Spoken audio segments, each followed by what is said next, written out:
Meus amigos, que a paz de Jesus permaneça em nossos corações. Dando prosseguimento ao tema que a gente está desenvolvendo ultimamente, que é o desenvolvimento das civilizações, vamos abordar um ponto importante da formação, da base de formação da nossa nação, para preparar o terreno para ela realizar a sua missão de coração do mundo, de pátria do Evangelho, de ser o epicentro da nova civilização do Espírito, né? A nova civilização do terceiro milênio. E um ponto que eu quero abordar aqui como base da nossa, como uma das bases da nossa civilização, e da civilização atual, e em especial para o Brasil, é a contribuição do negro. A presença do negro foi muito importante e é muito importante na nossa formação. E como se deu isso? Vamos lá. Recordando o tema da cruz, como está lá em Mateus, no capítulo 26, versículos de 1 a 2, né? Quando é dito terminados esses ensinos, Jesus afirma que começaria o projeto da cruz. Teríamos 2 dias pela frente para ser realizada a crucificação, né? Ou o sacrifício de Jesus, onde que na quinta-feira ele seria, depois da ceia, que foi uma ceia preparatória, onde ele seria então preso, né? E na sexta-feira seria julgado, condenado e aí crucificado. E a cruz passou a ser então uma mensagem de libertação, porque da cruz veio a esperança da ressurreição, a mensagem da libertação, para mostrar que para chegar à libertação nós temos de carregar a nossa própria cruz. Aliás, é o que disse Jesus: se quiser ser meu discípulo, negue a si mesmo, quer dizer, conter a vaidade, o egoísmo, o orgulho, né, que é o que nos coloca contra as leis divinas, e carregar a nossa cruz, quer dizer, assumir os nossos problemas, os nossos defeitos e corrigi-los, consertá-los, para voltarmos a ser, como nos recomenda Paulo na carta aos Efésios, santo e irrepreensível na caridade. Então aí começa o projeto da cruz, no sentido de projeto de libertação, de a gente não colocar a responsabilidade dos nossos problemas nas mãos de Deus, como sendo as nossas dores um projeto da criação. Deus é o autor da vida, não o autor da morte. E isso, então, as nossas dores, a situação de angústia perante a morte, tudo isso foi criação da nossa queda espiritual, fruto da nossa responsabilidade. E aí, diante desta informação, nós temos alguns quadros importantes na formação desse projeto da cruz. Quando os franciscanos chegaram aqui no Brasil, os 8 franciscanos nas embarcações de Pedro Álvares Cabral, eles trazem a mensagem da cruz. As próprias caravelas já viam uma marca da Ordem da Cruz. A Ordem da Cruz, criada por Dom Dinis, rei de Portugal, casado com a rainha Santa Isabel, que nada mais é do que um reviver da Ordem dos Templários. A cruz, então, nas marcas, nas cores vermelha e branca, com alguns raios. E esses raios lembram, então, as cores da comemoração da festa do Divino Espírito Santo. Aliás, festa do Divino Espírito Santo, instituída pelos próprios reis, Dom Dinis e a rainha Santa Isabel. E que é uma festa muito significativa. Tem esses raios luminosos, porque é a descida do Espírito, do Espírito Santo, de espíritos elevados sobre os apóstolos. E a cor vermelha é por causa da língua. E o branco, no sentido da luminosidade, porque vem trazer luz, vem trazer conhecimento. Porque eles falaram em várias línguas, elucidando a muitas pessoas. E, no caso, quando os portugueses chegaram aqui, as caravelas traziam esta marca, esta cruz, da Ordem da Cruz. E os franciscanos, né, não só também respeitavam essa ordem, a Ordem do Cristo, mas também eram amantes da cruz, devotos da cruz, principalmente por causa de São Francisco, né, que começa a sua missão em 1205, recebendo uma mensagem da cruz para renovar a igreja, e ele faz essa renovação baseada na pobreza, na castidade, na obediência, institui em 1216 o perdão, e em 1224 ele mesmo é estigmatizado ou recebe na sua própria estrutura biológica as marcas da cruz. Então os franciscanos são muito amantes da cruz. E por isso que quando chegaram aqui, em época religiosa, em época ligada à Páscoa, daí o Monte Pascal, eles vão instituir também este amor pela cruz. Nessa expedição de Cabral, veio um físico, ou melhor, um médico, assim que os médicos eram chamado o físico João. Esse médico, podemos dizer assim, o responsável médico pelas caravelas de Pedro Álvares Cabral, ele veio aqui também para fazer medições. E ele, então, foi o que deu o nome pela primeira vez ao Cruzeiro do Sul, que já era conhecido uns 50 anos antes, mas ele deu o nome de Cruzeiro do Sul e manda uma carta para o rei Dom Manuel, fazendo aqui as medições com um aparelho que ele trouxe, que é o astrolabe, fazendo as medições do Cruzeiro do Sul. Então, a própria cruz dos céus também foi saudada em termos de documento e reconhecida como uma cruz.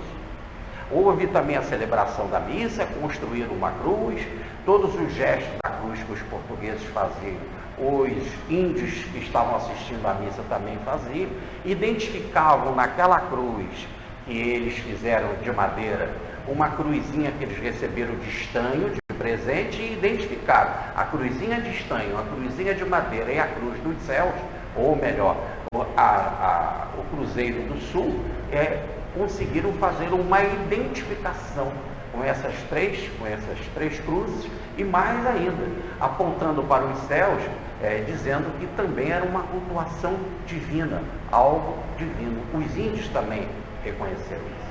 E nós recebemos o nome, então, de Ilha de Veracruz, né? Depois Terra de Santa Cruz. Muito bem. Por que Veracruz? Porque era o nome da cruz que Santa Helena descobriu. E quando Santa Helena, no século IV, a mãe de Constantino, descobre a cruz, por isso que ela é a padroeira dos arqueólogos, e mais do que a padroeira também dos arqueólogos, ela também é a padroeira dos casamentos difíceis.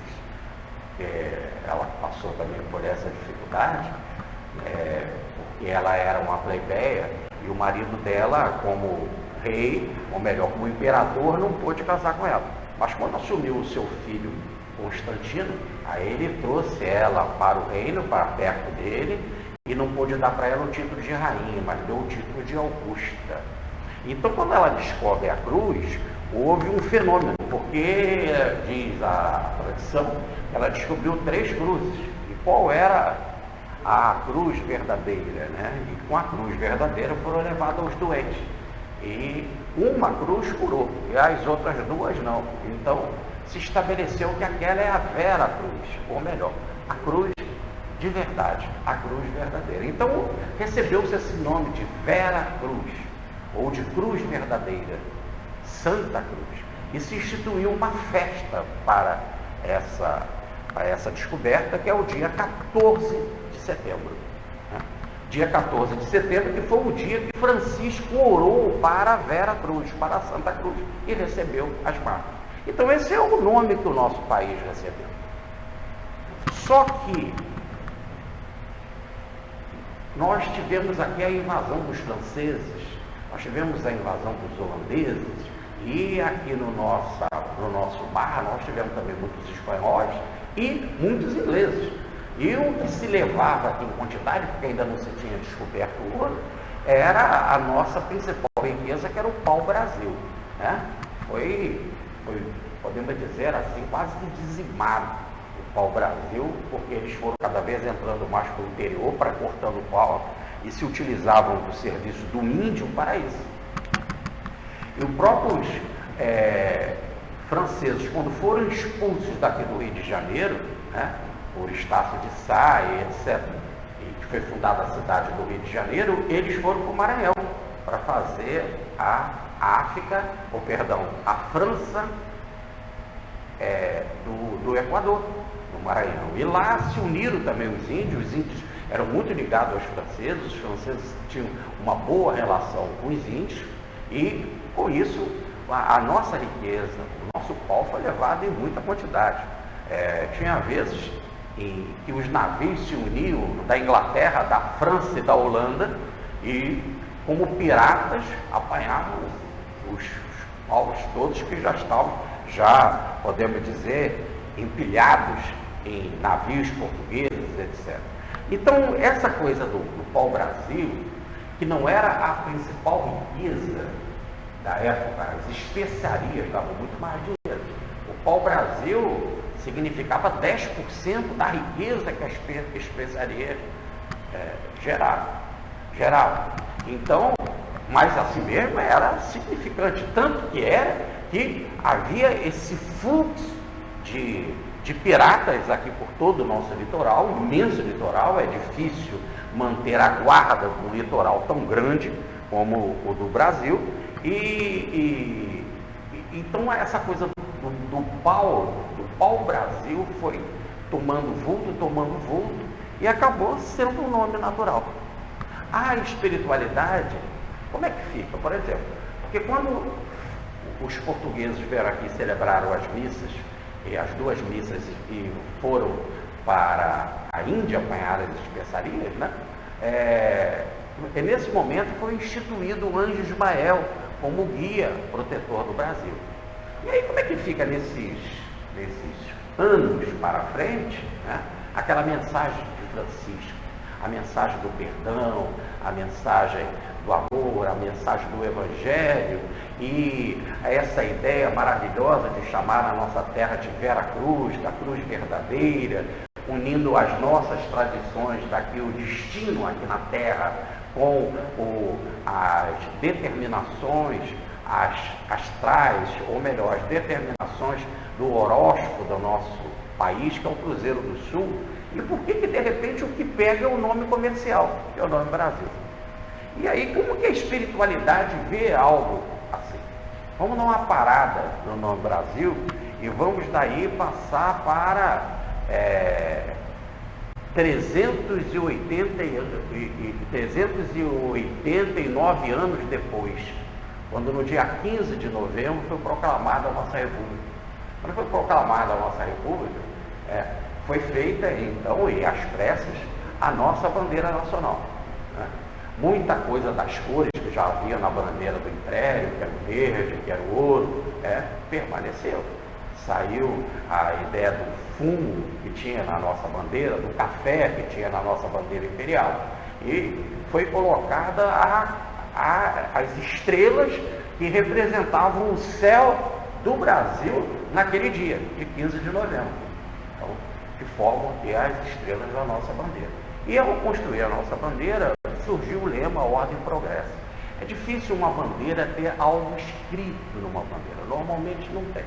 Mas é porque veio algo escrito, porque havia uma vontade, principalmente da igreja, que queria continuar cuidando absoluta da nossa Constituição, e querendo fazer parte do governo, como a religião absoluta, quando vieram os republicanos, eles não admitiram isso, né? A igreja foi afastada nesse sentido e o país ficou laico. E então veio a ideia de se impor através da bandeira, botando ali, por exemplo, um símbolo da cruz, ou no mínimo uma frase, qualquer que lembre Jesus, que lembre o Evangelho. E nessa hora, então, nós vemos que o plano espiritual também não reagiu, porque quando veio o lema Ordem e Progresso, que é um lema de Augusto Comte, ou melhor, do movimento positivista, que não é um movimento que acredita, por exemplo, na espiritualidade, a vida deixou. Mas mesmo assim, a espiritualidade deixou. Mas mesmo assim, se nós olharmos os artigos do Dr. Bezerra na imprensa, o Dr. Bezerra escreveu uma série de 4, 5 artigos falando da nossa bandeira e brigando, e falando firme, falando pesado, né? Ele tinha uma forma muito determinada de falar a favor de uma mensagem de Cristo, a favor da cruz, dizendo que o certo era esse, e lembrando as nossas origens de Vera Cruz e Santa Cruz. Mas acabou prevalecendo, né? O Dr. Bezerra, a partir daquele momento, ele vai perder todas as eleições dele, ele vai continuar político até desencarnar, né? Ali mesmo, naquele período de novembro, quando houve a República, né? Uns dias antes da República, ele tinha acabado de ganhar a eleição para deputado, já era presidente da FEB, recebeu inclusive o diploma de deputado, só que veio a República. Uns diazinhos depois, ele não assumiu, né? Porque foi destituído tudo que era ligado politicamente ao passado. Mas ele continua político, e por isso que nos anos, para formar a nossa Constituição de 1891, ele vai escrever por demais na imprensa, falando contra a Ordem e Progresso. Porque Ordem e Progresso é um nome ligado ao positivismo. E no caso, hoje em dia, é lógico que se estuda isso muito pouco, mas normalmente, quando se fala Ordem e Progresso, e hoje no domínio popular, em termo popular, raramente alguém associa a Ordem e Progresso com o positivismo. Quer dizer, conseguiu-se fazer uma virada com relação a isso. E quase sempre se pensa mesmo em ordem, em termos de disciplina, progresso, em termos de melhorar a vida, as condições e tal. Raramente a gente vê alguma ligação em discursos, normalmente em discursos populares, em discursos políticos, em campanhas políticas, fazendo associação da nossa mensagem com a mensagem materialista, uma mensagem positivista. Pelo contrário, ficou algo que a população ama e admira como uma ideia de organização, uma ideia de progresso, de evolução, etc. Foi isso que predominou. E por que predominou? Aí é a explicação no livro Brasil, Coração do Mundo, Padre do Evangelho, que inclusive contra a opinião do Dr. Bezerra de Menezes, sem citar o Dr. Bezerra. Quem conhece os artigos do Dr. Bezerra sabe que ele pensava ao contrário, né? E por que até o Dr. Bezerra, a mensagem dele naquele ponto não prevaleceu? Porque a vida não queria, mais uma vez, trazer ideias religiosas para a nossa nação, ou para botar no símbolo nacional, para não discriminar ninguém. A pátria tinha de ser de todos. E não botando um engessamento religioso, e que poderia acabar prevalecendo uma determinada religião, em particular, que no caso seria o catolicismo, nós íamos acabar ainda com essa dependência de uma determinada religião.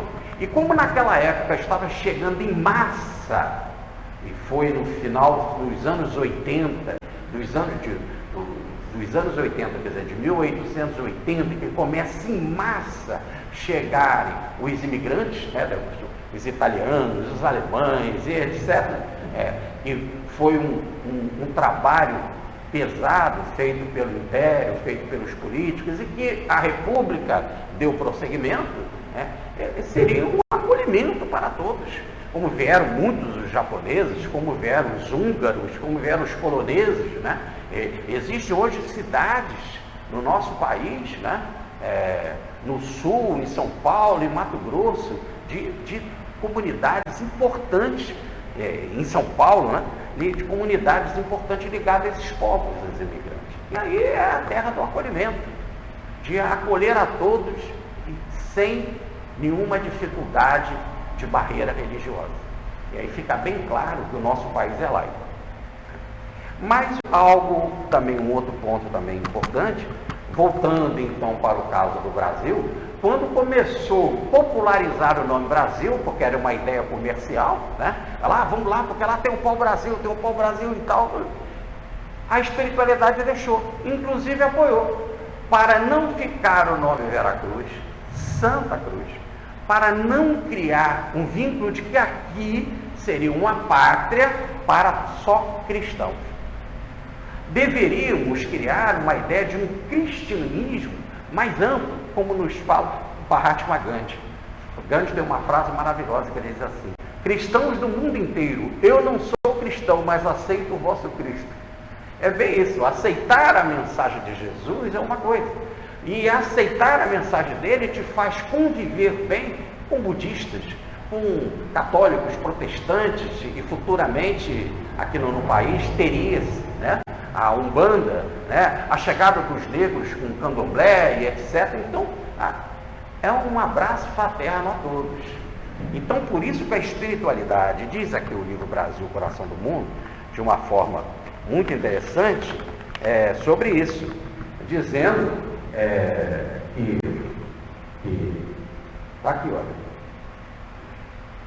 Isso está no capítulo 7, chamado Os Negros no Brasil. Então, em certa altura, diz o capítulo assim: a esse tempo, a terra do Evangelho não é mais conhecida pelo nome suave de Santa Cruz. À força das expressões comuns dos negociantes que vinham buscar as suas fartas provisões de pau-brasil, seu nome se prende agora ao privilégio das suas madeiras.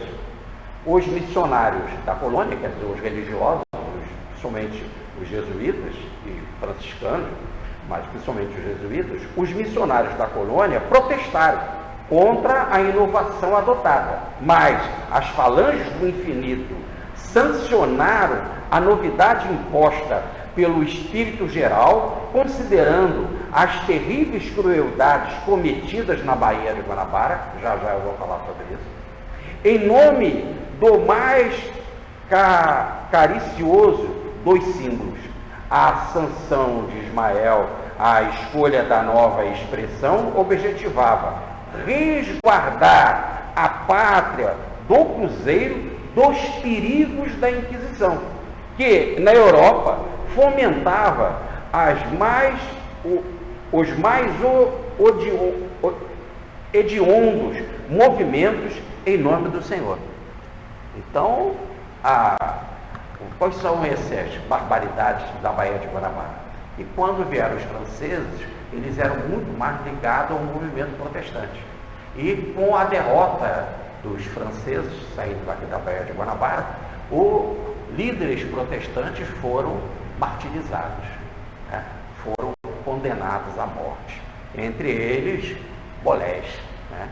Que só depois de algum tempo na espiritualidade vai ficar amigo de Anchieta, porque a batida de Anchieta e Nóbrega, que ajudaram na fundação do Rio de Janeiro, também não foi, de alguma forma, condescendente com os protestantes, os líderes protestantes que estavam presos.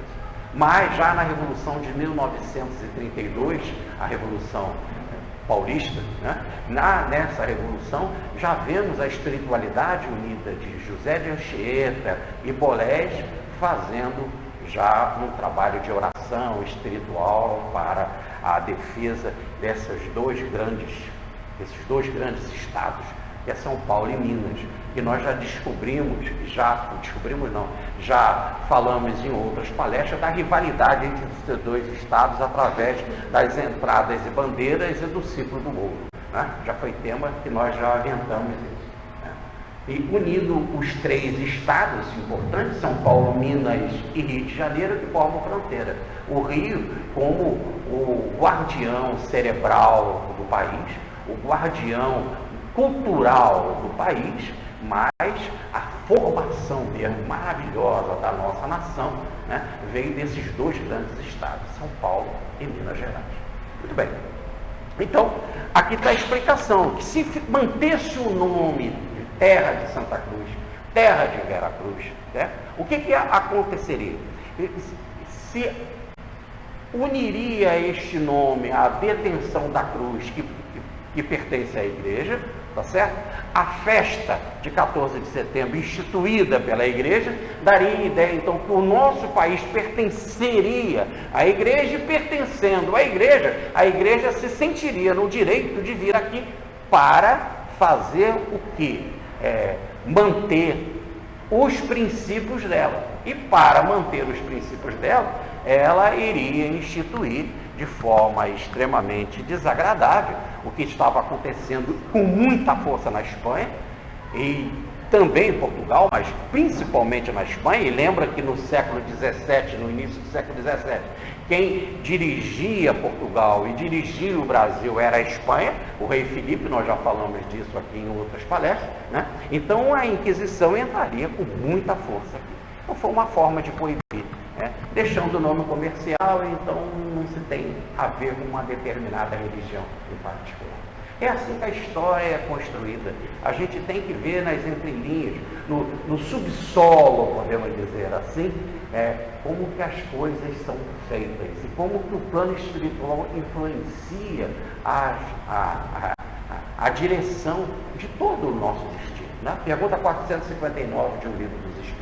Influencia os espíritos na nossa vida? Sim, muito mais do que suponde. Em verdade, é eles que vos dirigem. Muito bem. Agora, o que acontece é que nesse capítulo 7, chamado Os Negros do Brasil, há algo muito interessante. Que vai acontecer numa reunião no plano espiritual de Jesus com o anjo Ismael.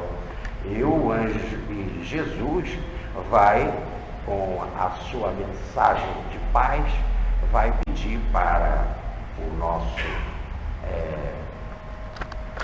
nosso anjo Ismael fazer um trabalho de formação na nossa nação.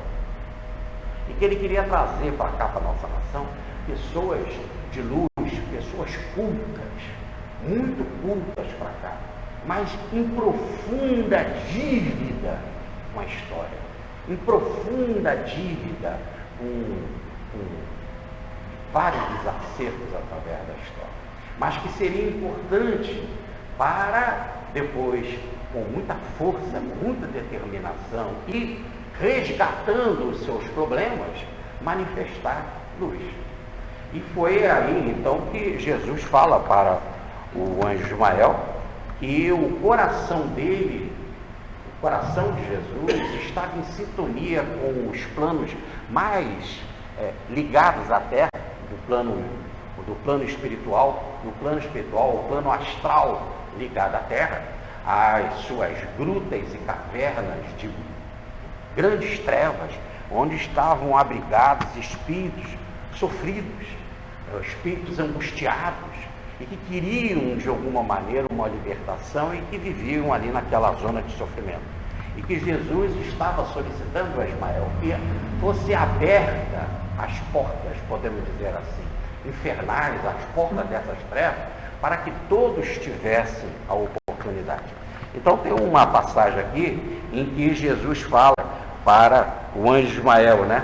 Leve a sua bandeira, Ismael, leve a sua bandeira até esta zona de sofrimento, a sua bandeira de paz e esperança. É a solicitação de Jesus. E abra, então, a oportunidade para todos esses espíritos sofredores, para que eles possam fazer a sua missão aqui no Brasil. E depois da dor, depois do resgate e da demonstração de trabalho, pudessem depois brilhar em luz. Por que demonstração de trabalho? Porque o povo dominante aqui não gostava de trabalhar. Quem veio para cá não queria trabalhar. Quando foi feito pegar o pau-brasil, quem pegava eram os índios. Quando os índios notaram que eles estavam sendo explorados, não quiseram mais. E aí começou a caça aos índios, né?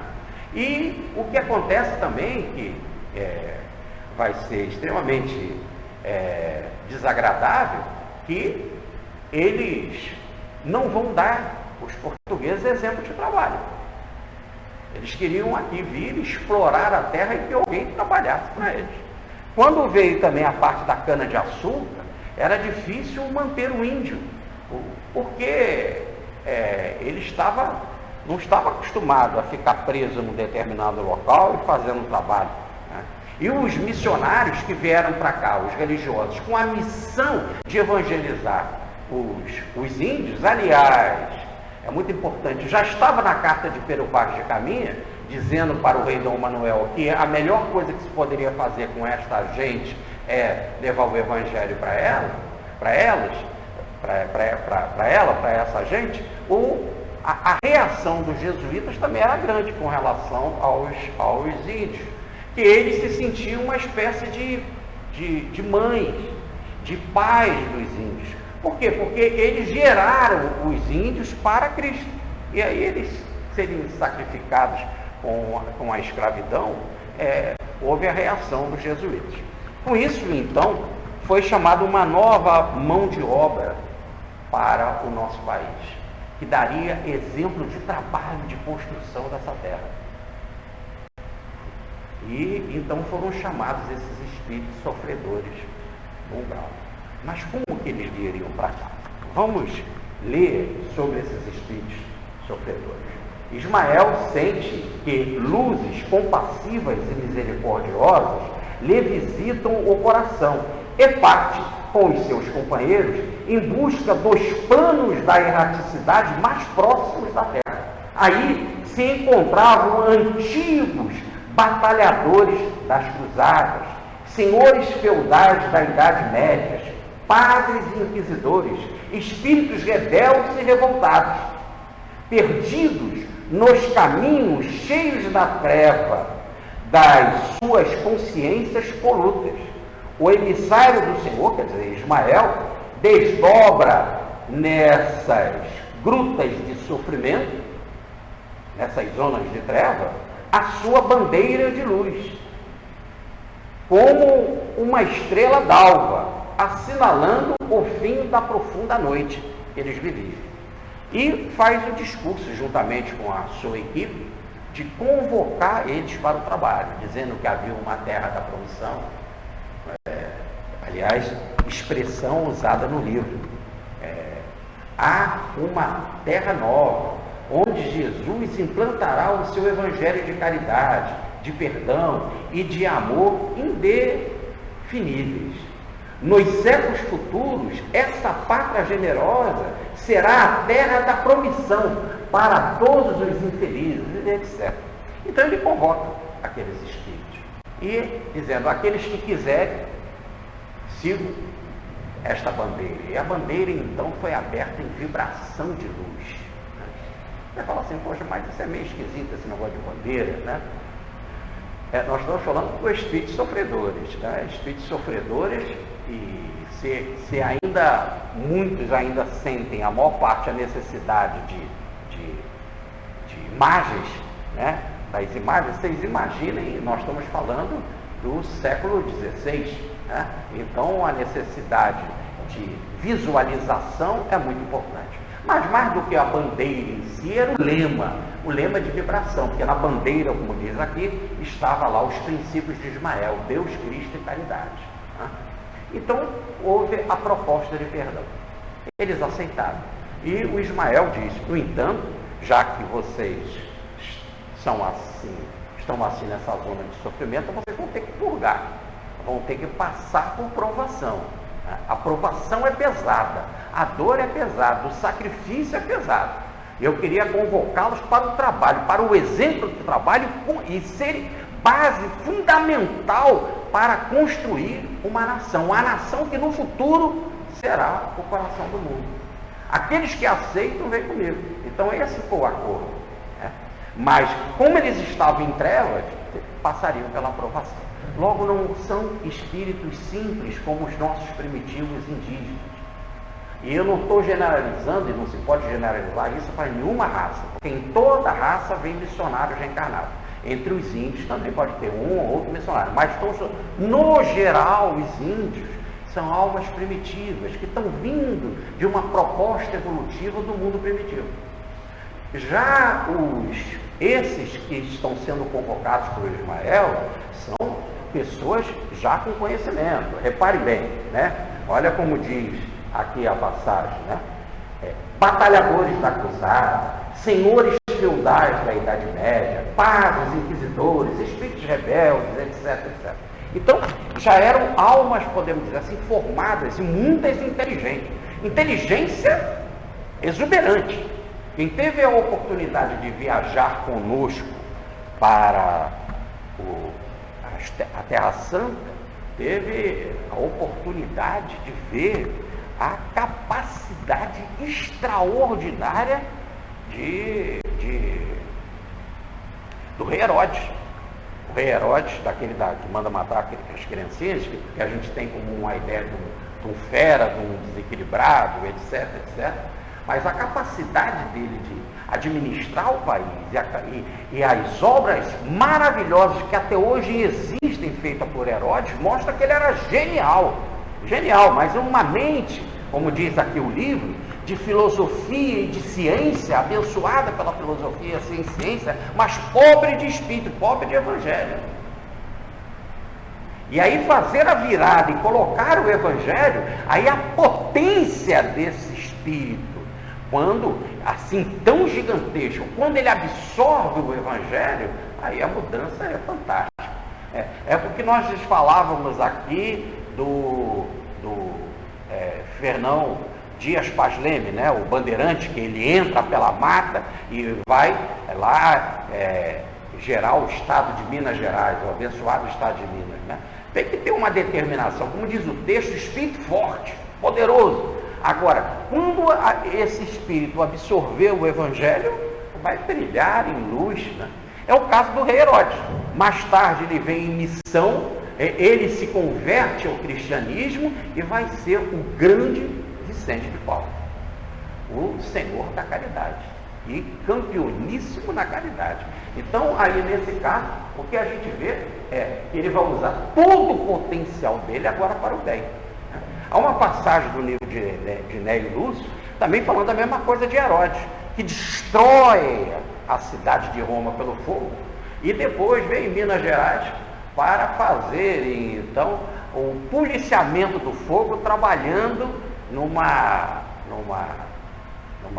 empresa siderúrgica, em que agora o fogo é policiado para os minerais serem derretidos, né, o ferro, no caso, ser derretido, e transformar bens para a humanidade, para criar os transportes, as máquinas, etc. Né? E ele vai construir uma cidade abençoada em Minas, né, uma cidade para abrigar 2.000 famílias, com toda a capacidade de elétrica, toda a capacidade elétrica, de esgoto, de conforto nas casas, para abrigar aqueles que ele havia queimado no passado e que vão trabalhar na siderúrgica e que vão receber educação, que vão receber escola e tal, blá, blá, blá, né? Que é a grande empresa conhecida na siderurgia, que é a Belgo Mineira. Então, o presidente fundador da Belgo Mineira, lá vem a mensagem, amigo do Rômulo Joviano, chefe do Chico Xavier, o Nero de volta. Agora, do fogo rebelde, do fogo para destruição, agora é fogo disciplinado, fogo na ordem, para o bem. Assim, a vida vai sendo construída. Então, o Ismael convoca esses espíritos para trabalharem aqui no Brasil e serem exemplos de trabalho e serem a base da construção da nossa terra, já que nós não tínhamos exemplo de trabalho aqui.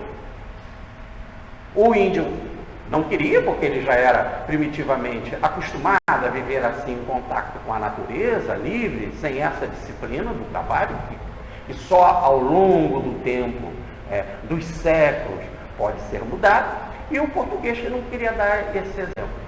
Então, aqueles que aceitaram, reencarnaram na África, reencarnaram na África e começa o projeto de trazer eles da África para cá, para o Brasil. Viriam inicialmente como escravos, viriam como sofredores, dariam exemplos maravilhosos, seriam integrados à nossa nação, e esse vai ser o objetivo da nossa palestra, nós vamos falar sobre isso, e hoje faz parte da nossa formação. E só que nós temos dois tipos de padres diferentes. Aqueles jesuítas que não se adaptavam àquele estilo europeu de perseguição e de alta disciplina dos jesuítas, que se colocavam como soldados do Papa, que inclusive Inácio de Loyola, o fundador da ordem jesuíta, era soldado, foi guerreiro. Então, aqueles que não se adaptavam foram aqueles que foram escolhidos mais para vir para o Brasil pela espiritualidade e que tinham mais espírito de evangelismo. Na Europa permaneceu muito ainda essa coisa da Inquisição, da guerra, da disciplina, da frieza. Tanto que os africanos começam a chegar, né, em Angola, em Luanda, em Bengala, em Cabinda, e eles vão reencarnando ali na África, nesses espíritos guiados por Ismael, com o propósito de vir para cá. Ora, mas o que a igreja manda para lá? Até há pouco tempo se tinha um trono lá em Portugal, onde que em Luanda, em que o bispo de Portugal abençoava os negros presos que iam entrar por navio para vir para cá. E o livro Brasil, Coração do Mundo, resiste o fato, mostrando esse lado feio da religião. E como eles eram maltratados nesse caminho para chegar aqui. E então, reza a lenda, né, que vieram negros maravilhosos. E primeiro deixaram muitos, nós temos casos e mais casos, livros e mais livros, né, de mães pretas e de pretos maravilhosos que deixaram exemplo incrível. Por exemplo, a resistência de Palmares, uma verdadeira luz, que hoje gerou o Dia da Consciência Negra, né, dos Zumbi, dos Palmares, que resistiu por 70 anos, vivendo numa comunidade em que todos eram considerados iguais, dando um grande exemplo para a nação portuguesa. 70 anos que se fecundou a ideia de liberdade e de igualdade, com as luzes de Palmares, do quilômetro dos Palmares, né?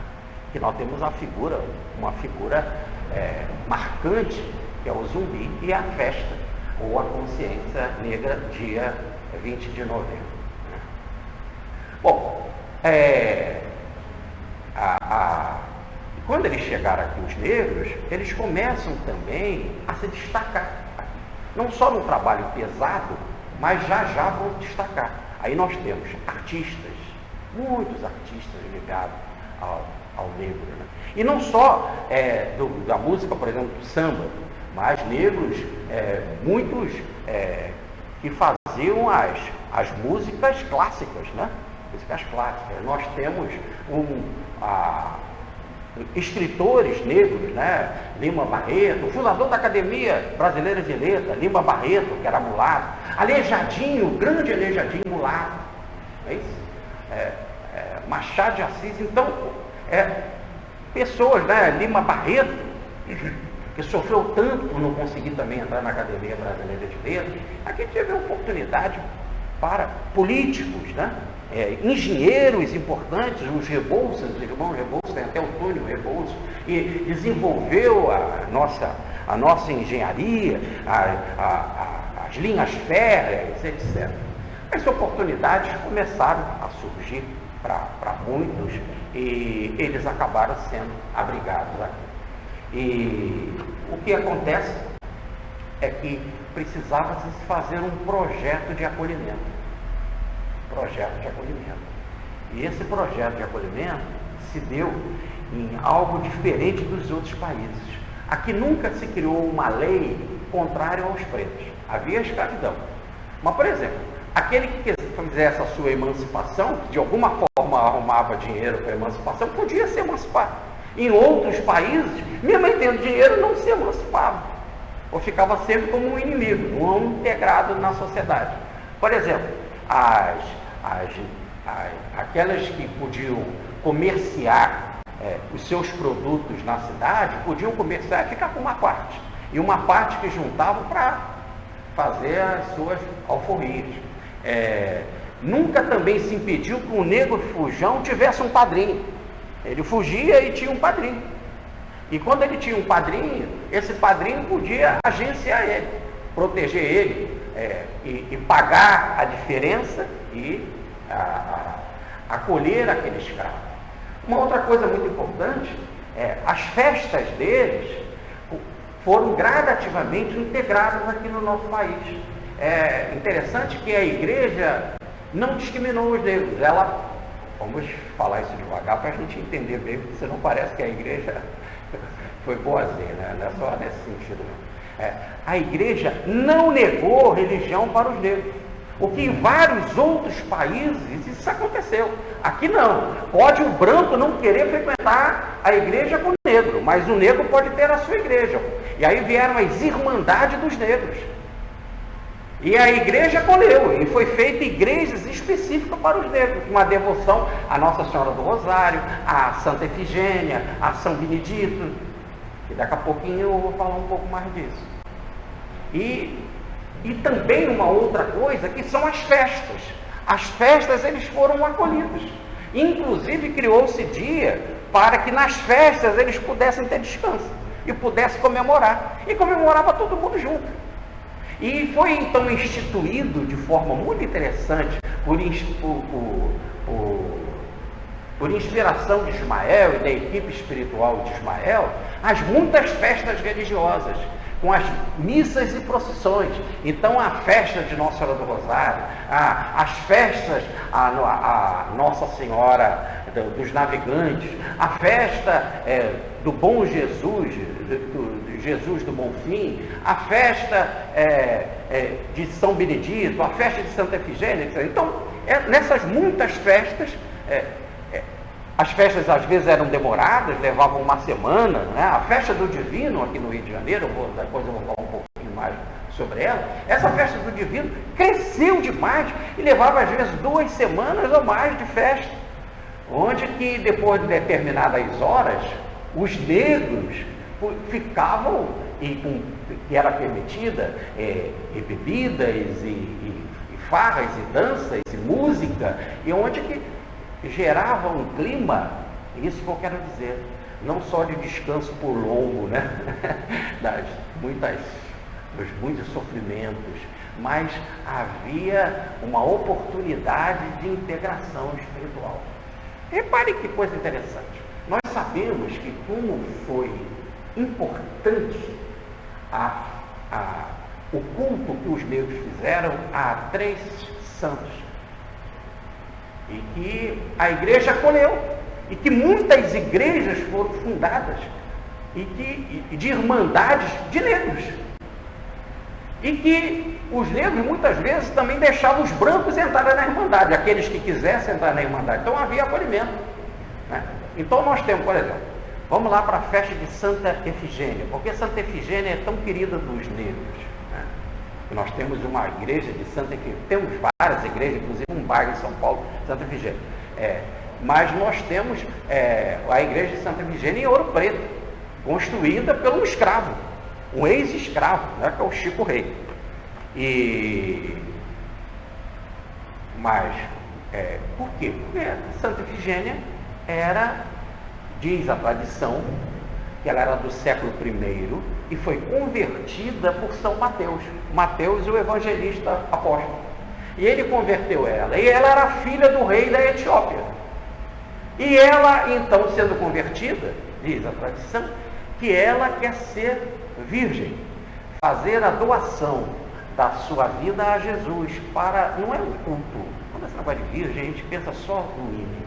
Não, a pessoa queria levar uma vida só para Jesus, para a oração, etc. Né? E que com isso vinha, é lógico, né? Se ela tivesse filhos, teria que ter família, marido, aquelas coisas todas.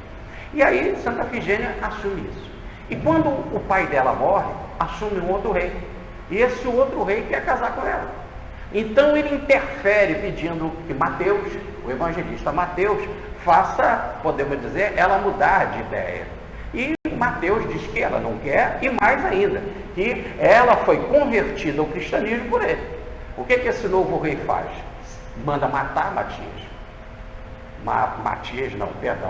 manda matar Mateus, o evangelista Mateus, e resolve apanhar Efigênia à força. É quando então o espírito de Mateus aparece, o espírito de Mateus para ela e para o rei fica num processo de culpa muito grande, cai numa espécie de tristeza, pega a lepra e morre de lepra. E Efigênia continua voltada apenas para o Senhor. E como ela era da Etiópia, ela era negra, né? Então os nossos africanos automaticamente tiveram a ligação, ou melhor, a ponte de ligação com a Efigênia. E o que acontece? E a igreja abraça isso. Já que é do cristianismo, já que é essa história, é uma forma de mantermos a nossa religião com todos eles, a nossa tradição, e eles frequentaram a igreja. Então, muitas igrejas de Santa Efigênia nós temos aí no país afora. Um outro culto que eles tinham é a Nossa Senhora do Rosário. E quase sempre o nome das suas ordens é Nossa Senhora do Rosário. Aqui mesmo, no Rio de Janeiro, na Rua Uruguaiana, nós temos a Igreja do Rosário, aonde nós temos lá em cima o Museu dos Pretos, que vale a pena visitar na Igreja do Rosário. E ali também tem uma particularidade, ali tem a estátua de Santa Filomena, a estátua que pertencia ao colégio da mamãe, aonde eu tive, onde eu fui batizado e tal, batizado não, onde eu fiz a minha primeira comunhão, e toda a minha infância foi ali naquela imagem. Com a desencarnação da mamãe, o papai doou esta imagem de Santa Filomena para essa Igreja do Rosário. Ali nós temos um museu do negro, no outro andar, em que a gente pode ver aquelas correntes e ver tantas coisas importantes ligadas aos negros. Bom, por que a devoção Nossa Senhora do Rosário? Por que eles escolheram o Rosário? Já fizeram a ponte? Não. Porque o Rosário lembra as guias que eles usavam dos orixás. Tudo bem? Então as guias que eles usavam, e nós temos os rosários de todas as cores, e nós temos orixás com as suas cores, né?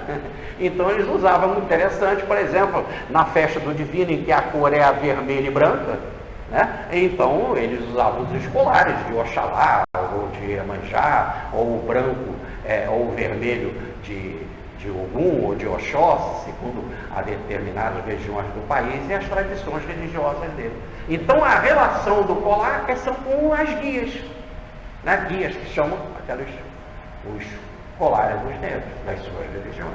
E aí o sincretismo fica mais fácil, porque ao mesmo tempo eu pertenço a uma festa religiosa, uma festa católica, posso estar pensando nas minhas vibrações, na minha tradição, nos meus orixás, né? E ao mesmo tempo também aprendendo coisas da outra religião. Olha o espírito de fraternidade. E aí isso começou a acontecer. Por exemplo, a São Benedito. Por que o amor deles para São Benedito? Diz a tradição, São Benedito nasceu na Itália, na Sicília, mas ele era de uma família vinda do norte da África, e do norte da África eram os mouros, ele era escravo lá, né? A família vinha como escravo para a Itália, e ele nasce ali, e desde pequeno sempre teve uma ligação muito grande com os franciscanos, e sempre muito atencioso, e já com 21 anos ele foi chamado para a Ordem de São Francisco. Ele, o negro, para a Ordem dos Capuchinhos, que é a Ordem franciscana. E ele andava descalço, dormia na rua e fazia um trabalho junto aos pobres intensamente.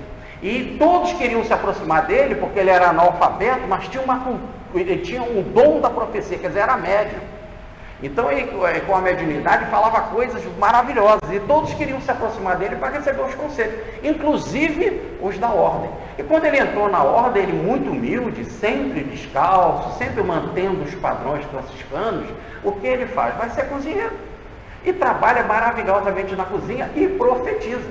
E gostaram tanto do trabalho dele, das profecias, que ele vai ficar ali por muitos anos, muitos anos na cozinha, gostavam tanto dele que um dia vagou a liderança da ordem e ele foi chamado para líder, mesmo sendo analfabeto. E aí foi chamado para líder, mesmo sendo analfabeto, volto a dizer, conduziu a ordem dentro de um espírito de nobreza, dentro de um espírito de amor, de fraternidade, e quando houve a época por uma outra eleição, que entrou um outro, ele humildemente voltou para a cozinha. Então, por isso que ele é o padroeiro dos cozinheiros e dos negros, padroeiro dos africanos, porque é de origem africana. Então, esse carinho aqui de tantas ordens a São Benedito e tanta devoção a São Benedito que os nossos negros têm. Não vou ficar mais dando outro exemplo de santo, porque já se entendeu o que eu quero dizer. E toda vez que tinham essas festas, acontecia procissão, e procissão tinha as missas e essas coisas todas. E logo depois tinha as barraquinhas, tinham as prendas, tinham os leilões, se podia angariar dinheiro para essas festas, né? As mães negras faziam uns quitutes maravilhosos, né, para vender nos seus tabuleiros. Aí havia muito movimento de branco também que queria comer aquelas coisas gostosas, acabava tendo uma boa integração. E depois de determinada hora, a batuque à vontade. A roda de batuque, com as suas danças, com as suas músicas, com as suas manifestações, em todas elas eram muito ricos assim. E que também era permitida a cachaça e etc. E o que era também bom, porque não vamos falar da cachaça assim como uma coisa ruim, né? O vício da cachaça é uma coisa ruim, mas nós estamos falando numa espécie de fuga da dor que eles sentiam, da escravidão e etc. E nós temos que entender, voltando, que muitos deles eram almas brilhantes, em termos de poder científico, de capacidade, né? De força de resistência, espíritos grandes. E então ficava muito difícil viver na condição de servo, subserviência. Era difícil. Então é uma espécie de fuga, de alívio para as situações. Tá? E gradativamente, com idas e vindas, eles foram superando. Há um caso que eu gosto de contar, muito interessante, que certa vez nós fomos num centro de Umbanda em Niterói, que o Newton Boechat queria fazer a palestra, dia de Santo Antônio, e dia de Santo Antônio já nem se marcava a palestra, era de Santo Antônio, o Newton chegava lá e fazia a palestra. Se ele não pudesse, aí ele avisava com antecedência, etc.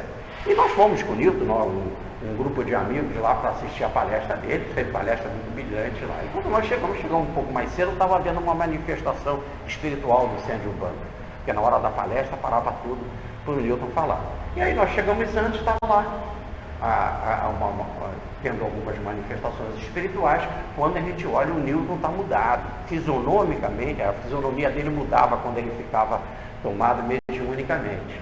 E a gente vê que ele estava vendo alguma coisa, né? Então a gente logo ficava atento, via que a fisionomia dele estava diferente, algo vai acontecer. E não deu outro, o preto velho chamou ele. E nós fomos atrás, né? E lá, o chamado pai Benedito, lá do centro, lá, né? Que estava lá o preto velho, o que ele fala? Ele diz, é isso mesmo que você está me vendo, meu filho. Sou eu mesmo. E quero Miguel Couto. Ele se manifestava ali com o pai Benedito. Mas ele dá explicação, porque senão vocês poderiam pensar que Miguel Couto, por ser branco, um médico, né? A casa dele é aqui na rua Marquês de Abrantes, ali no Colégio Bennett. Colégio Bennett, ali dentro nós temos a casa do doutor Miguel Couto. Mas aí poderíamos pensar que o branco, que é o mais importante, não, ele deu a explicação lá, de forma maravilhosa, dizendo assim, realmente eu vim como Miguel Couto, mas eu tive reencarnação como negro, e de todas as reencarnações que eu tive, aquela que mais me aproximou de Jesus foi quando eu vim como negro. Eu tive de aprender a humildade. E agora eu venho aqui, me manifesto como preto, como escravo, como preto velho, porque as pessoas não sentem barreira. E a população que frequenta o centro de Umbanda usa o preto velho como uma espécie de psicanalista, de uma espécie de psicólogo, né? Eu falo, porque eu sou psicólogo e perco muito cliente para os preto velho. E não posso falar nada, né? Que ele nos abençoe e vê se sobra alguma coisa para a gente. Mas os pretos velhos, o que são? Nada mais do que psicólogos, né? Pessoas que escutam, com amor, sempre com mensagem de fraternidade. Olha que coisa maravilhosa. E vai ser uma das palestras que nós vamos fazer aqui sobre a Umbanda e o trabalho do astral feito por essas entidades. Mas, voltando, aqui, os negros começam a se integrar nessas festas. E essas festas precisavam ser tradição, principalmente do povo dominante de Portugal. E Portugal, e aí nós vamos entrar na história sobre isso, é um povo dado à festa, um povo festeiro, religiosamente. E com imaginações, com muita criatividade. E tem uma outra coisa que era importante. Essas festas precisavam ser multiplicadas. Qual é a origem das grandes festas religiosas em Portugal? A festa do Divino, que eu acabei de dizer, feita pela Rainha Santa Isabel e o Dom Dinis. Quem é a Rainha Santa Isabel? A ministra veneranda da colônia Nosso Lar. É a Rainha Santa Isabel que em 1927 vai aparecer por Chico Xavier e vai dizer que ele vai ser muito importante na literatura da Península Ibérica, ligado também ao Brasil e à Península Ibérica.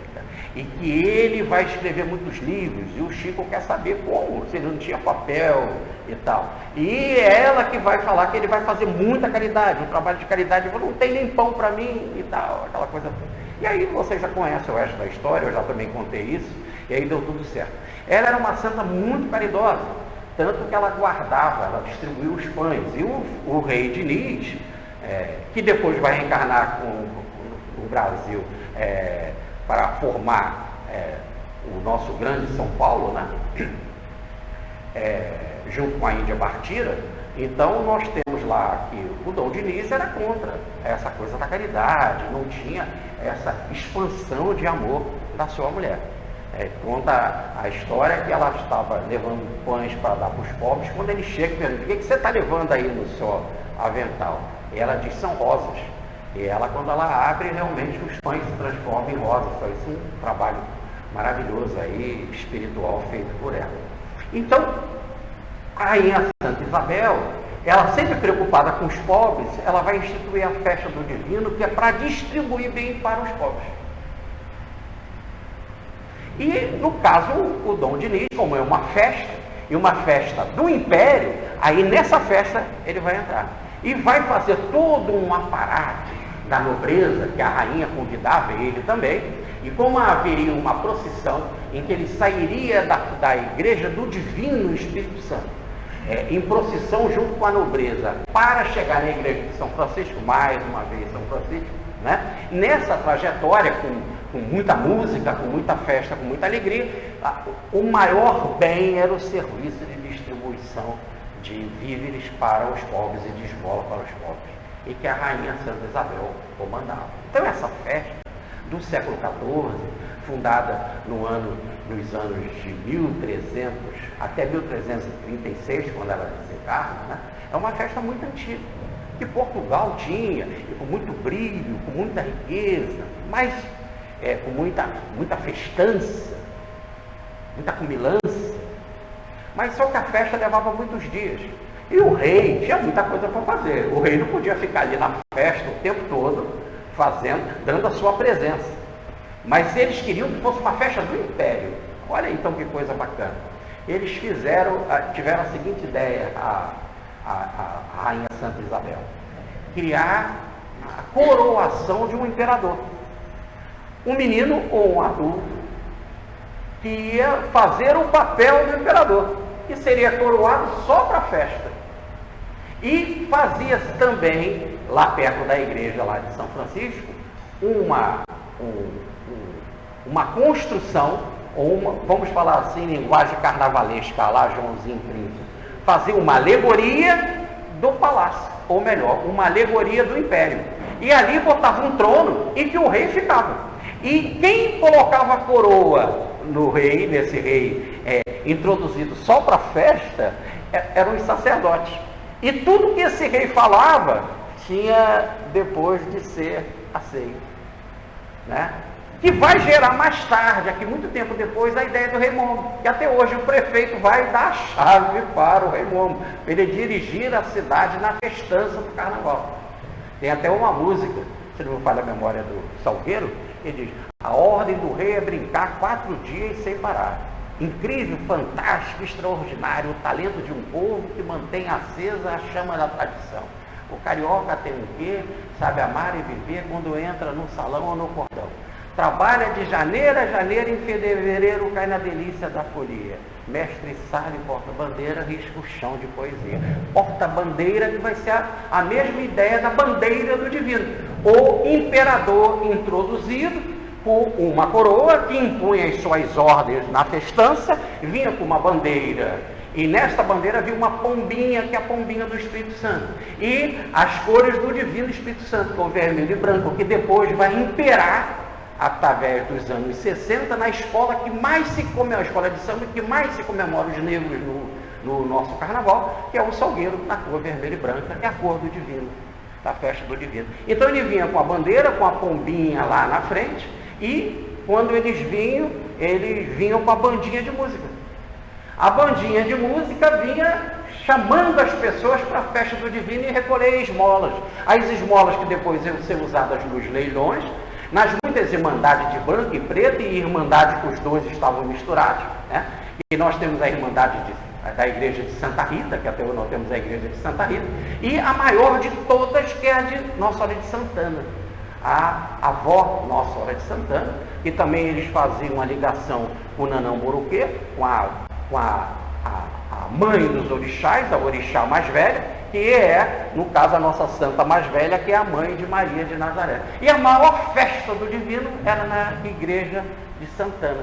E, no caso, voltando ainda para o início da festa, havia lá, então, esse império, e em volta do império as barraquinhas. E não só barraquinhas, mas circo, homem que pulava corda, homem que engolia fogo, e os leilões. Se tinha leilão para rico, às vezes leilões fechados para prendas caras, e leilões abertos que você leiloava até galinha. Porque conforme que vinha a bandeira do Divino passando, todos que vinham, e ela entrava em todo lugar, chegava na casa, saudava o Divino, se abria a casa e perguntava nas muitas músicas, inclusive tem uma feita pela nossa Chiquinha Gonzaga, em que entrava, querida Chiquinha Gonzaga, abre alas que eu quero passar. Então o Divino chegava com aquela bandeira, todos chegavam e beijavam a bandeira, a mesma coisa que acontece na escola de samba, né? Chega na bandeira, se curva e se beija a bandeira, e eles anunciavam que vinham ali receber alguma coisa. E todos beijavam, sem diferença de branco e preto. Até os turistas que vinham aqui, que escreveram sobre as festas, diziam que era uma imundície, porque os negros, quer dizer, eles falavam, as pessoas de baixa classe, inclusive muitos ainda escravos, outros muitos negros alforreados, libertos, chegavam, beijavam a bandeira, todo mundo beijava e todo mundo dava contribuição. E quem não tinha dinheiro dava uma fruta, quem não tinha dava uma galinha, dava alguma coisa ou dava um dinheirinho. Dava lá. E vinha sempre com a bandinha de música, que a maior parte das bandinhas de música que vinham todos uniformizados era feita pelos negros, que tocavam instrumentos de sopro, instrumento de corda, reco-reco, que vai gerar a nossa bateria, né? a nossa escola de samba. Então, foi feita uma integração muito interessante em todas essas festas, de muitos dias. É um interessante. Depois, quando a gente vai estudar a vida do Dr. Bezerra, o Dr. Bezerra foi vereador, líder do Partido Liberal por muito tempo, né? Então eu prestei muita atenção nisso. A festa do Divino tinha de ter policiamento, tinha de ter ordem, para não ter briga, porque tinha muita bebida e muita prostituição à noite, e eram os piqueniques, porque até uma certa hora vinham todos, as famílias, as mocinhas passavam em todas aquelas barraquinhas, compravam os quitutes, viam as coisas engraçadas, entravam em barracas às vezes que tinha até de pagar para poder ter teatrinho e tal, e depois assistiam à missa, tocava-se o sino. Tem até um samba-enredo que diz: um badalar do sino anuncia a coroação do Divino. Eu canto muito mal, né? Estragou aí.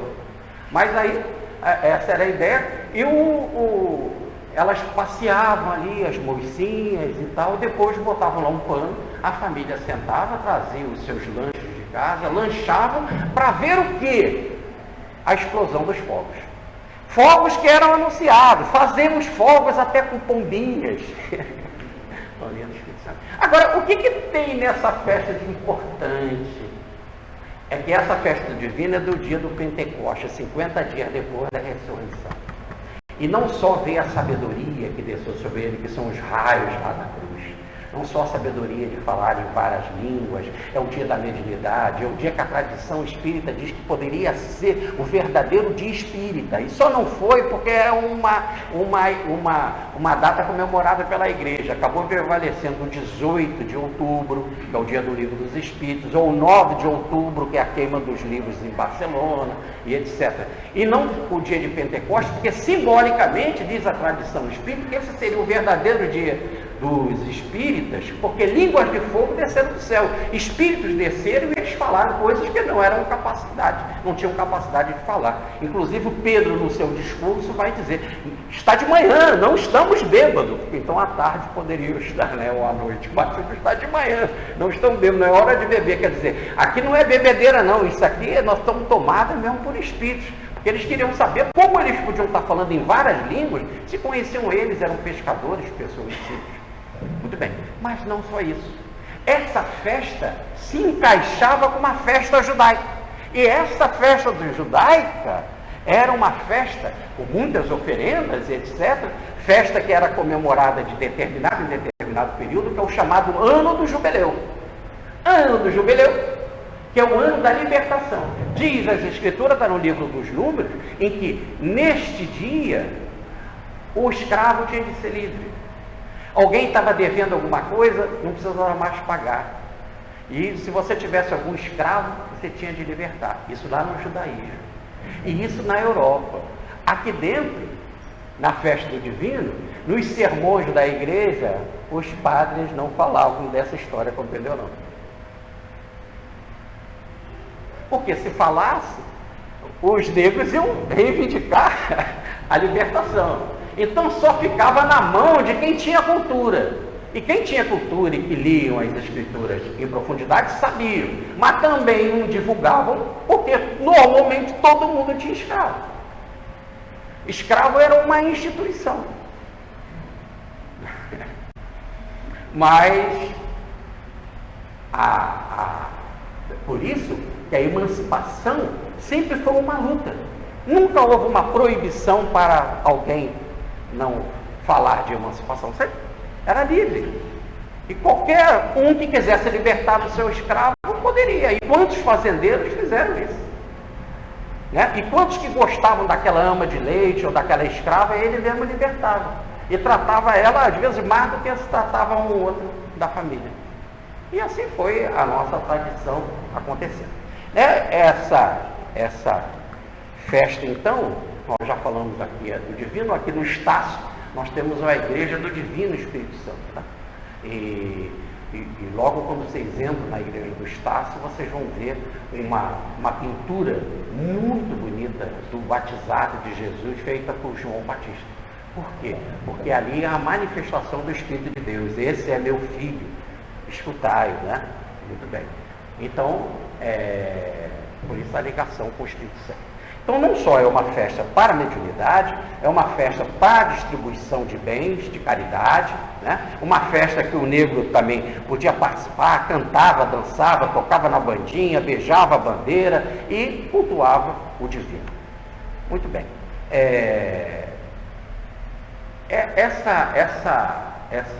Essas festas todas, então, ajudaram a integração do nosso país. A integração das raças, né? E foi surgindo assim coisas maravilhosas. Então eu queria aqui terminar com a história do rei Kalanga, né?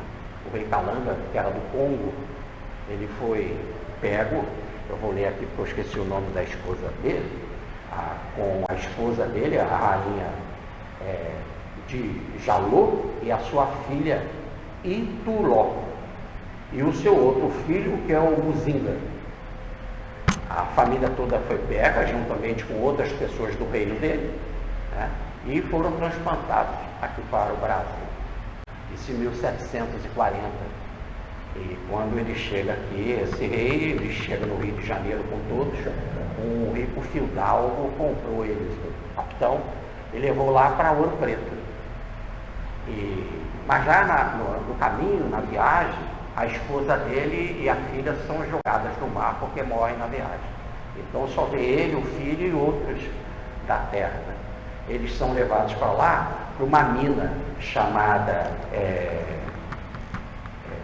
Encordideira.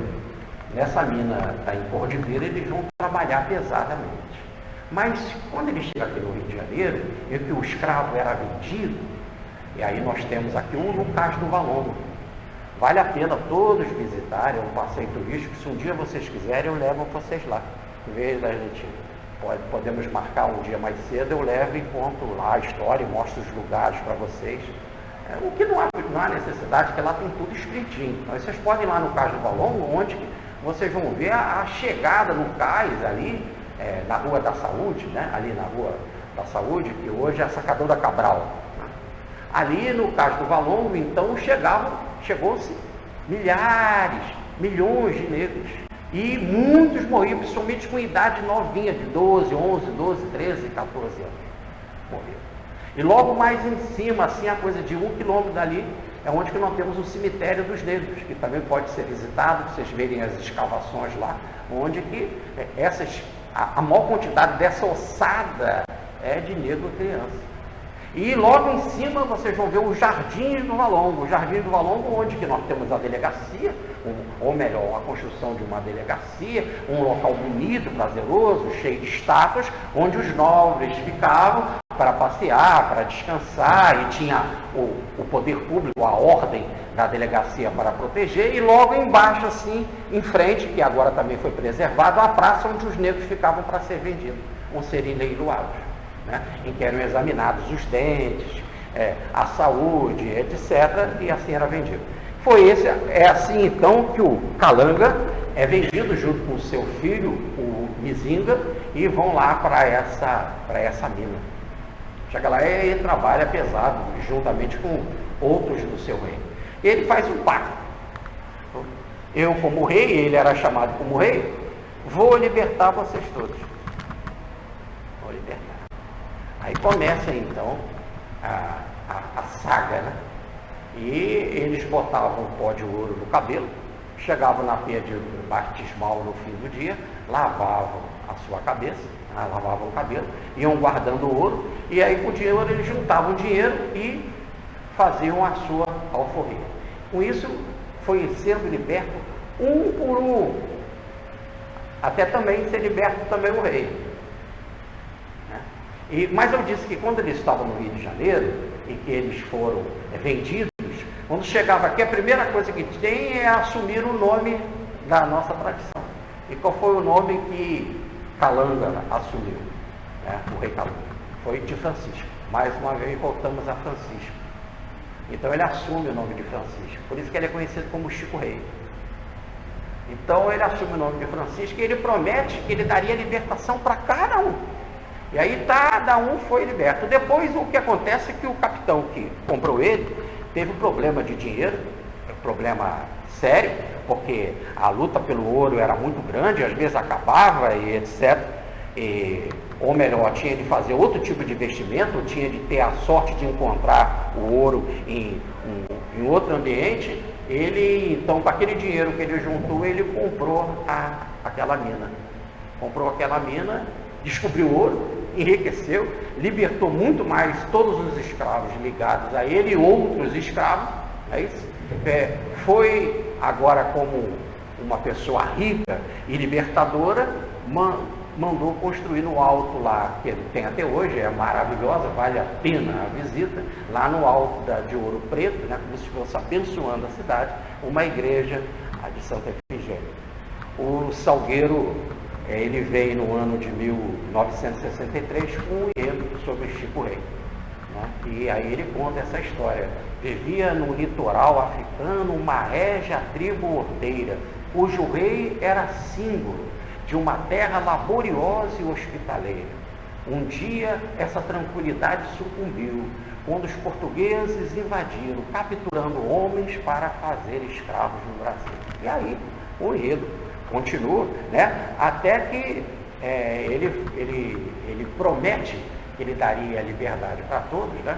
E aí o enredo termina assim: Chico Rei, com seu espírito de luz, mandou construir uma igreja e a denominou Santa Efigênia do Alto da Cruz. E aí o Salgueiro foi campeão naquele ano.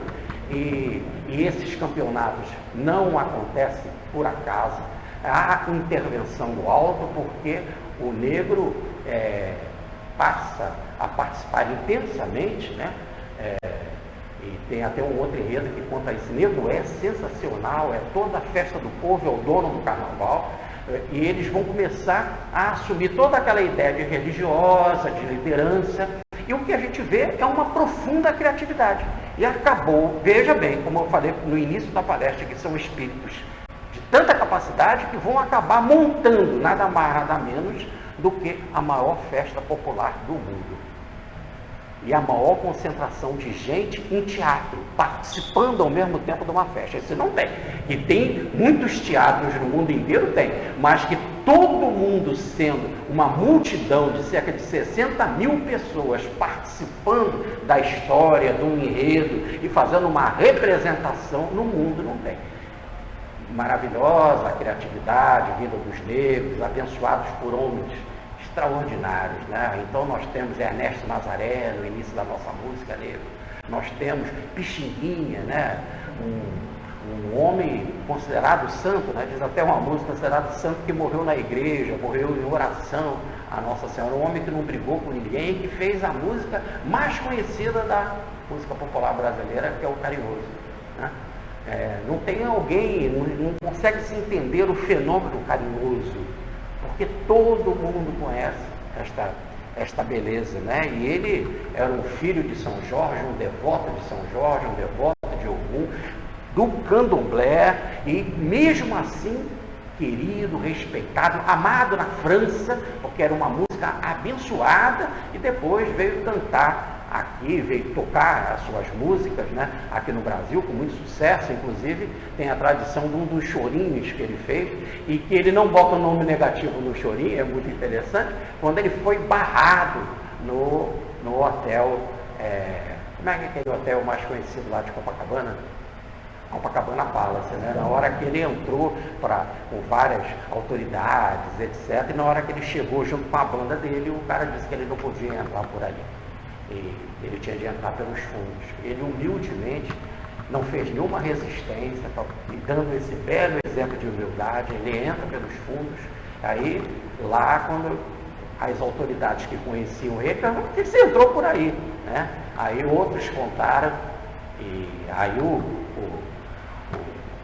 homem da portaria pediu muitas desculpas, aí queriam mandar ele embora, porque nessa hora sempre aparece alguém para tentar consertar e da forma mais feia. Ele pediu para não fazer isso, e em vez de guardar raiva, guardar rancor, mostrando já uma integração com essa religiosidade, com essa bênção, né?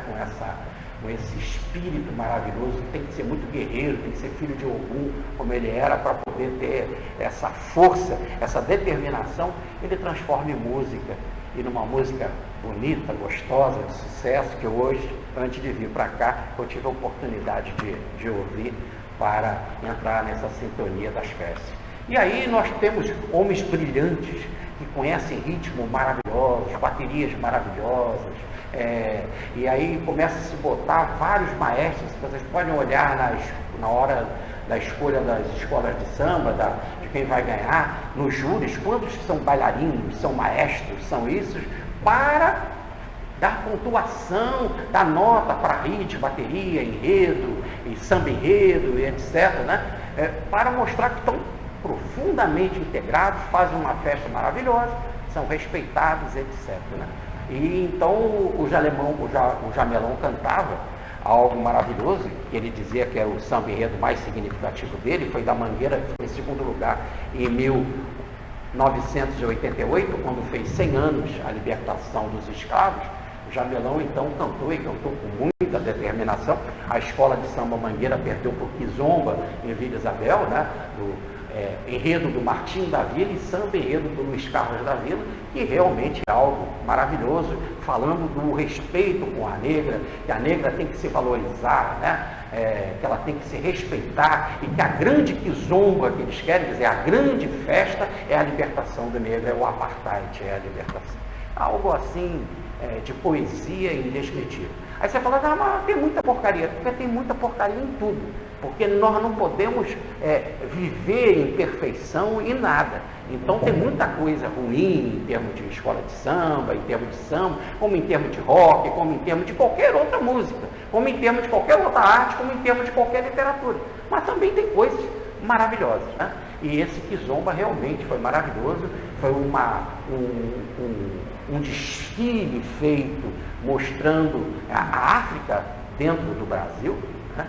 A África dentro do Brasil, porque as alegorias eram todas baixas, todas, e com todas as cordas e fazendas, todo o material que foi utilizado é material que veio da África. Então foi algo assim fenomenal e não tinha como a Vila não ganhar, e já a Melão, apesar de Mangueira, reconheceu muito bem. Mas o samba da Mangueira é o que eu queria, para a gente fechar aqui esta ideia dessa formação da nossa pátria e a contribuição deles, que bate perfeitamente com o que o nosso irmão X, ou Humberto de Campos, fala aqui no livro Brasil, Coração do Mundo. Diz lá o samba de 1988. Moço, não se esqueça que o negro também construiu as riquezas do nosso Brasil. Muita paz, fique com Deus. Eu queria indicar para vocês um livro muito interessante. Quem quiser entrar em detalhes da festa do Divino, conhecer essas festas, as tradições, as letras das músicas, as muitas melodias, as muitas modinhas, e a origem dela lá em Portugal e aqui no Brasil, está aqui um livro, O Império do Divino, as festas religiosas e cultura popular no Rio de Janeiro de 1830 a 1900, de Marta Abreu, da editora Nova Fronteira, tudo bem? E no livro Brasil, Coração do Mundo, Pátria do Evangelho, eu já citei aqui, vocês poderão se deliciar com o capítulo 7º e o capítulo, por fim, além do capítulo 7, o capítulo 12, chamado No Tempo dos Vice-Reis, em que fala sobre essa tradição das festas dos negros. Entre essas festas do negro, tinha uma mais antiga de todas, que vai gerar o nosso carnaval, o estilo bem do nosso carnaval, que é a Serra da Velha. A Serra da Velha. Então eles se reuniam para serrar uma velha e fazer um boneco de uma velha, etc. E tinha muitos fogos, muita farra, muita bagunça e muita coisa. É uma festa portuguesa, né? E que depois os negros vão participar e todo mundo vai rir muito, e serrar a velha. Olha que serrar a velha, isso parece que é uma maldade, é uma coisa, não. É que a velha aí era o símbolo da morte. Então é serrar a morte, acabar com a morte, é o fim da morte. Então veio muito dessas brincadeiras que depois vão ser as chamadas de brincadeiras de carnaval, né? A brincadeira dos mascarados, etc. E depois vocês vão ver por que se fazia esse mascarados e por que os mascarados tinham depois de ser proibidos, e etc, etc. Então, essa história, muita paz para vocês, fiquem com Deus, tá?